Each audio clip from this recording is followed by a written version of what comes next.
มีไผอยากฟังประสบการณ์ที่ข้อยขาดทุนหนักๆที่สุดใน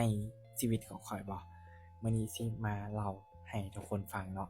มีไผแหน่มักฟังเนาะมักฟังแบบคนประสบความสำเร็จเนี่ยเขามีเงินเท่าใดเขาประสบความสำเร็จแนวใดเนาะแต่มันสิมีไผบ่ที่คือข้อยนะข้อยนี่เป็นคนหนึ่งที่มักฟังข้อผิดพลาดของเขาได้ว่าเฮ้ยเขาเฮ็ดผิดพลาดหยังอะนะเพราะว่าฟังเนี่ยเราได้ข้อคิดแล้วก็เราได้แบบฟีลลิงที่แบบเออ เขาก็ผิดพลาดได้นะเขาก็แบบขนาดเขาเก่งขนาดนั้นเขาก็ล้มเป็นได้เขาก็เฮ็ดผิดได้แบบเขาสิเบิ่งแต่ด้านเขาประสบความสำเร็จได้เนี่ยเขาสิเบิ่งแต่ด้านนั้นเนี่ยมันเป็นไปบ่ได้เนาะข้อยเป็นคนหนึ่งที่มักฟังแล้วก็มักเบิ่งได้เนาะแบบหลายๆคนน่ะมันก็มีข้อผิดพลาดเบิดเนาะสำหรับนักลงทุนแล้วมื้อนี้ข้อยเองก็สิออกมาแชร์ประสบการณ์ส่วนตัวของข้อยเนาะที่ขาดทุนเนาะข้อยขาดทุนเนี่ย ต้องย้อนไปเมื่อปี2021เนาะ21ประมาณช่วงนั้นเป็นช่วงที่ค่อยหาก็เข้ามหาลัยแล้วก็หาก็จะได้แบบเริ่มเริ่มต้นเนาะเป็นคนหนึ่งที่แบบคิดไว้ตั้งแต่บ้านแล้วว่าถ้ามาเนี่ยข้อยบ่อยากใช้เงินพ่อแม่หรอกข้อยอยากหาเงินส่งตัวเองเรียนน่ะเอาง่ายๆเนาะแต่มาแล้วอันที่1ก็คือมันมีปัญหาหลายอย่างเนาะ1คือข้อยมาข้อยบ่มีรถจักรเนาะข้อยสิไปเฮ็ดเวียกเฮ็ดหยัง มันก็อยู่ไกลแล้วก็ข้อยเนี่ยเป็นคนหนึ่งที่แบบเว้าก็บ่เก่งเว้าก็บ่เป็นแบบอ่า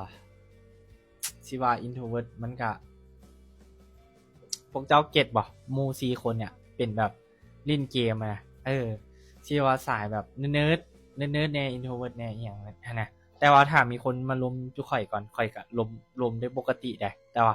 สิไปเข้าหาคนอื่นก่อนเนี่ยพวกข้อยเป็นคนที่แบบบ่ได้เก่งขนาดนั้นเนาะ แล้วการขาดทุนหนักๆของข้อยเนี่ยมันแม่นหยังเนาะการขาดทุนของข้อยก็คือการที่ข้อยเนี่ยเทรดแล้วผิดพลาดเนาะข้อยผิดพลาดอยู่2ปีกับ8เดือนเนาะตั้งแต่เทรดมาเนี่ยนะเป็นจุดที่แบบพลาดแล้วพลาดอีกพลาดซ้ำๆซากๆเนาะไผที่เคยฟังของประสบการณ์ของข้อยแล้วก็น่าสิรู้แล้วเนาะแต่ว่าไผที่บ่รู้เนาะเพื่อหามาเรียนเจอคลิปนี้เนี่ยเล่าให้ทุกคนฟังเนาะอาจจะยาวนิดนึง แต่ว่าเป็นประสบการณ์ดีๆแล้วก็แชร์ให้ทุกคนฟังเนาะคือมันขาดทุนเนาะมันทำให้เทรดมันได้เนาะค่อยบอกเลยว่าค่อยฟุกได้เนาะค่อยปั้นจาก$5เนี่ยกลายเป็น$200แบบงงๆอีกทำอินมันกำไรไปแล้วเนาะค่อยเทรดกับจาน DK น้ำเนี่ย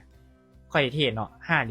วินไป$5วินไป$2วินไป$5วินไป$10ไป20จนมันไปฮอด$100เนี่ย$106เนาะ แล้วค่อยคิดว่าค่อยเนี่ยสิเอาตัวอัน100เนาะ100เนี่ยไปไว้ในกระเป๋าเอา$5นั้นไป all in เนาะกดทั้งหมดไปเลยเสียแต่มันกลับกลายกันมันกลับปีนกันทุกคนค่อยเนี่ยเอา$100นั่นน่ะ all in เอา$5น่ะไปไว้ในกระเป๋าแล้วบัดนี้น่ะเวลามันก็เลื่อนๆไปเรื่อยๆเนาะเหลือ10ปลายวิแล้วค่อยมากดเบิ่งในกระเป๋าเนี่ยอ้าวเหรียญค่อยคือเหลือได้$5อ้าวแล้วเบิ่งออเดอร์มันไปอยู่ที่$100ด้วยนะ เร็วเนาะโอเคมันดีเนาะมันบินเนาะหลังจากนั้นก็คือทุกคนเห็นนั่นแหละมาค่อยเนี่ยค่อยต้องยอมรับเลยว่าที่ค่อยเทรดดนเนี่ยกับหมู่ข่อยที่หาก็เข้ามาเทรดได้2-3เดือนนี่นะ3เดือนเนี่ยมันยังมีความรู้หลายกันค่อยอีกเพราะค่อยเป็นคนนึงที่แบบบ่ได้เรียนก็บ่เรียนบ่สุดจักใส่เทียนมันเป็นหยังจักเนื้อเทียนมันเป็นหยังที่ค่อยเทรดมาเนี่ยค่อยใช้อารมณ์ของตัวเองเทรดล้วนๆจักซื้อก็ซื้ออยากขายก็ขาย rejection ของแท่งเทียนเนี่ย มูมันหากับเข้ามา3เดือนแล้วมันมาว่าอ้าวแล้วมึงบ่ฮู้จักrejection ของแท่งเทียนเหรอ rejection มันเป็นหยังนี่มึดตึ๊บเนาะเฮาเทรดมาบักโดนๆเฮาบ่ฮู้หยังเลยเฮาฮู้แต่แท่งแดงแท่งเขียวสิซื้อสิขายสินะแล้วก็พยายามคุมเติมเงินเข้าเทรดคุมเติมเงินเข้าเทรดเนาะได้ก็ดีไปเสียก็ส่ำนั้นเนาะแล้วมันแบบพลาดๆๆ fail หลายๆครั้งติดๆๆต่อกันนี่เนาะค่อย มันก็เลยแบบเฮ็ดให้จิตใจเราเนี่ยมีไผบ่เป็นคือกันที่แบบตั้งคำถามว่าเราสิไปต่อหรือว่าเราสิพอส่ำนี้แล้วสำหรับการเทรดนี่มันสิมีหนทางที่เฮ็ดให้เราได้ไปต่อบ่แบบเราก็เทรดมาโดนแล้วนะสินะมันคือว่าแบบบ่ก้าวหน้าบ่หยังเลยจักครั้งสินะ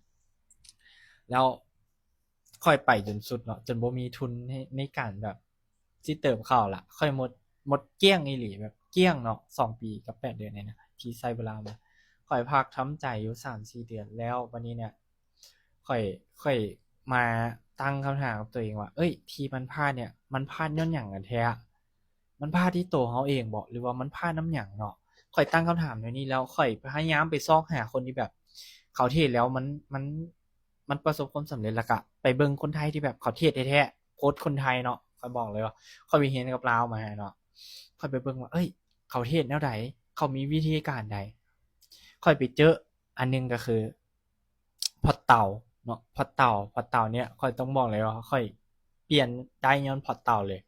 พอตเต่านี่มันเป็นหยังล่ะบัดนี้พอตเต่านี่มันคือการที่เขาเก็บเนาะจากทุนน้อยๆจากทุน$5เนี่ยกลายเป็น$1,000ได้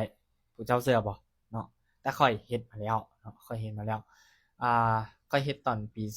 2022เนาะแต่ว่าบ่ได้เฮ็ดจริงจังนะช่วงไปเบิ่งเอาไฟล์มาทิ่มปะไว้เนาะบ่อ่านบ่หยังซี้นะแล้วมันเริ่มจริงจังในช่วงที่มันเจ็บหนักๆซี้เนาะแล้วก็ไปเบิ่งไปเบิ่ง mindset ของคนที่แบบเขาเทรดแล้วเขาเทรดจริงจังแท้ๆค่อยไปเบิ่งนี่เขาเทรดมื้อหนึงคือเทรดได้5ไม้เฮ้ยเดือนหนึงเนี่ยเขาคือเทรดได้20มื้อเบิ่งเขาเนี่ยกลับมาเบิ่งตัวเขาเนี่ยความรู้ก็บ่มีเทรดอยู่หั่นเบิดมื้อแหละบ่กำไรไปเลยก็แตกไปเลยบางเทื่อนี่กำไรแล้วบ่พออยากกดอยู่หั่นแหละอยากเทรดอยู่หั่นเบิดมื้อเออ มันมันสรุปมันกะตัวเฮานี่นะมีส่วนผิดหลายเติบโคตรหลายเลยแล้วบัดนี้อ่าไปเบิ่งมาเนาะค่อยก็เริ่มมาปรับเปลี่ยนวิธีคิดเนาะพวกเจ้าเชื่อบ่การที่เฮาเนี่ยไปเบิ่งเขาหลายๆครั้งหลายๆแบบซ้ำๆเนี่ยมันเฮ็ดให้วิธีคิดเฮาเนาะถ้าเฮามักเขาได้แท้เนี่ยเฮาสิเปลี่ยนวิธีคิดเป็นแบบเขาเลยเขาคิดแนวใดเฮาเฮ็ดแนวใดเนาะแล้วก็ค่อยได้คีย์เวิร์ดอีกอันหนึงมาก็คือ เวลาที่เขาอยากประสบความสำเร็จบ่ว่าเจ้าสิเฮ็ดหยังก็แต่คีย์เวิร์ด2คำง่ายๆเนาะง่ายๆเลยค่อยให้เวลา5วิเด้อให้พวกเจ้าคอมเมนต์ในวิดีโอนี้ก่อนคีย์เวิร์ดนั้นแม่นหยังเนาะ5 4 3 2 1คีย์เวิร์ดนั่นก็คือการก๊อบปี้เนาะการก๊อบปี้พวกเจ้าสามารถก๊อบปี้เข้ามาเลยพวกเจ้าบ่ต้องมาลองผิดลองถูกเนาะคือข้อยเนี่ยย้อนกลับไปเมื่อยุคนั้นๆเนี่ยมันบ่ได้มีไผมาสอนเจ้าเนาะมันบ่ได้มีไผมาแชร์ความรู้ ให้กับพวกเจ้าในนี้ดอกเนาะพวกเจ้าต้องดิ้นรนเอาด้วยตัวเองเนาะแต่ว่าเดี๋ยวนี้มันก็มีโค้ดแล้วก็มีคนสอนออกมาแชร์หลายๆคนเนาะแต่ว่าก็อยากให้พวกเจ้าเรียนให้มันถูกคนศึกษาให้มันถูกคนเนาะแล้วเจ้าสิประหยัดเวลาของเจ้าไปได้หลายโคตรๆเนาะข้อยสิบอกกับทุกคนว่าเวลาเจ้าสิเทรดมาโดนปานใดถ้าความรู้เจ้าบ่มีเนาะเจ้าก็ขี้กากเจ้าก็กากคือหมู่ข้อยเดะมันเข้ามา3เดือนมันเก่งก่ายหน้าข้อยไป19ละเนาะ อันนี้แหละเป็นประสบการณ์ของข้อยเองเด้อใครที่ฟังวิดีโอนี้มาฮอดจนสุดแล้วเนาะข้อยอยากให้คอมเมนต์ว่า